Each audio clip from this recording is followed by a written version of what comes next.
The Fraser Valley is increasingly becoming a destination for home buyers in the Lower Mainland. Helping to guide and advise both buyers and sellers are the nearly 4,000 realtors who serve the area.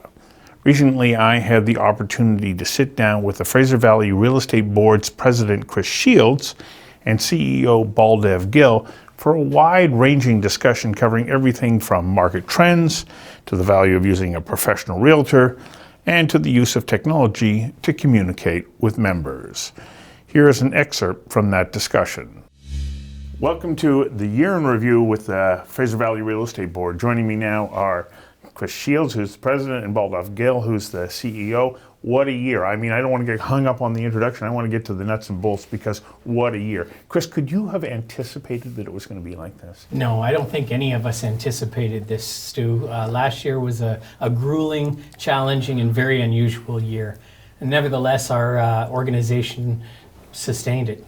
Okay, but when the pandemic first hit, I mean, the market wasn't looking bad at that point, but the pandemic hits. Baldev, what did you think was going to happen early on as, you know, we start to get news of lockdowns and shutdowns? Like, what was your anticipation of the way that the market was going to go? Well, the market was, the spring market was looking really sharp, and we thought that, you know, it would continue when the pandemic hit. We didn't know how long the pandemic would be with us, and so we had to make some decisions very quickly to make sure that we preserved our cash flows to be able to ride it out, and fortunately we were able to do that. Not just ride it out, you've been actually able to prosper, and that then gives you resources to be able to address needs that the realtors have. What in particular has been important from your perspective that the board be supporting realtors as we go through this shift? Well, Stu, the way that the board pivoted and adapted to help realtor members is really in equipping them with new tools and technologies and online resources so that they could better serve their clients. But also, wasn't it about being able to set up those protocols to say, here's how you can represent a property safely, how you can interact with sellers and buyers, and make sure that we're protecting everybody from any potential transfer of the contagion? That's right. Yeah. We did have to really focus in and encourage the members to follow the safety protocols, the COVID-19 safety protocols of Dr. Bonnie Henry. And a lot of the ways we did that is also not only with hand sanitizing and wearing masks, but we moved away from open houses to virtual open houses. And we started doing things like we doubled the number of photos that are available on a multiple listing so that buyers can view a property from the safety and comfort of their own home and look at many other property options that they're considering. So these are just some of the ways that we adapted and equipped our members to better serve the public and keep everyone safe during the pandemic. Well, in hindsight, we know that it worked, but when you were going into it, were you like, I think this is going to work. I'm not sure it's going to work. Like, there must have been moments of hesitation there. Sure. There were definitely some moments of there were definitely moments of hesitation, but our industry is very well equipped at dealing with technology. We've been very innovative over the years, and it's never been more important than now. So there's a part of me that was thinking, yeah, we can do this, because a lot of realtors had already embraced some of the technologies, electronic signatures, sending documents out to clients for e-signing, having an online meeting with a client instead of face-to-face. So a lot of, and the virtual tours for sure, like the 360 tours. It gives the realtor that's listing a property an opportunity to market that property fully and at the same time keeping the public safe. Well, in that electronic world though, Baldev, like, are there not some legal considerations that you had to take into account, saying, okay, we're not actually watching you sign the paper any longer, and so we're going to get an electronic signature? Did the board have to do extra due diligence to make sure that your processes were going to ensure that the transaction happened without people being able to challenge it? Well, our realtors have been using digital signatures for a while now, and so that due diligence was already done. So we were well in our element, if you will, to be able to use electronic signatures. DocuSign is one of the services that our realtors use, and it's been working very, very effectively. And so there hasn't been challenges with respect to the signatures. The processes were already developed prior to the pandemic. Oh, okay. So I'm covering off old news then. Possibly. Good. So one of the things that did happen, and I'm sure that you were caught a little bit off guard, is we had seen this move away from single family dwellings with a greater concentration on condos. Suddenly, there's this switch and we're going back the other way. Why? What happened?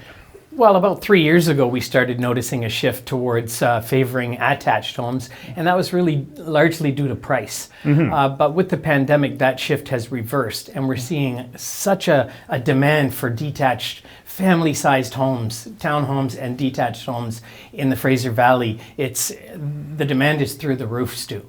How come? I would say that surveys indicate that people are looking for more space. So it's a variety of reasons, or a combination of reasons, that are all working together. Interest rates are at record lows, and there's no indication that they're going to go up anytime soon. Right. People want more space. The value that people are putting on home has become so much more important. Our homes serve many purposes for many people, not just where you live, but now where you work, the classroom, the playground. Our homes are becoming far more important, and people are really looking for more space. So I think that's a big part of what's driven this. And then you've got the middle and upper income earners that were still able to work during the pandemic, and they've been able to save some money. They're not having large family events, they're not traveling, and they've chosen to dedicate that money to their number one investment, which is their home. Okay, what's the supply like on those single detached homes at the moment? Seeing as the market had been anticipating, and quite rightly, that we were moving away from that, now suddenly there's a shift back to it. What's the supply like? Well, the supply is pitiful. I mean, Stu, coupled with the demand that we just talked about, the lack of supply that we're experiencing all over the place is the perfect storm, if you like, for a crazy market.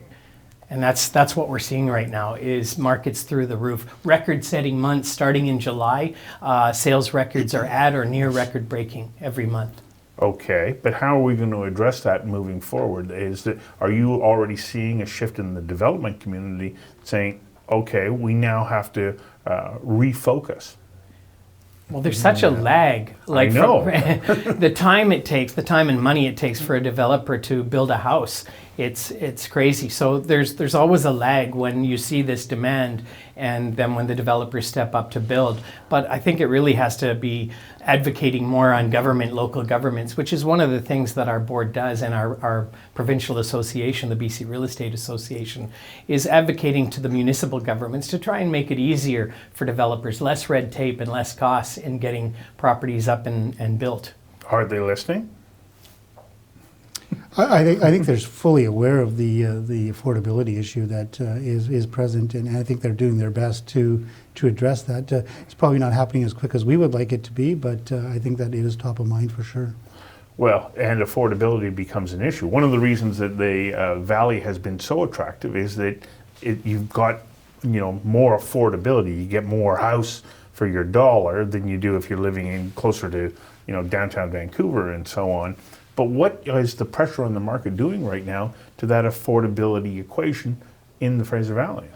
Well, definitely the supply and demand equation is putting upward pressure on price. We do have affordable properties across the Fraser Valley, especially for first-time buyers. Each community has entry-level properties that are available. It's more challenging during a seller's market for buyers to get in, but it's definitely there are options. Well, it sounds like it's going to be a pretty exciting year ahead. Thanks for coming in and sort of giving us an update. I really appreciate you taking the time to do that. Thanks for having us, Stu. Thank you, Steve. Appreciate it. And thank you for watching.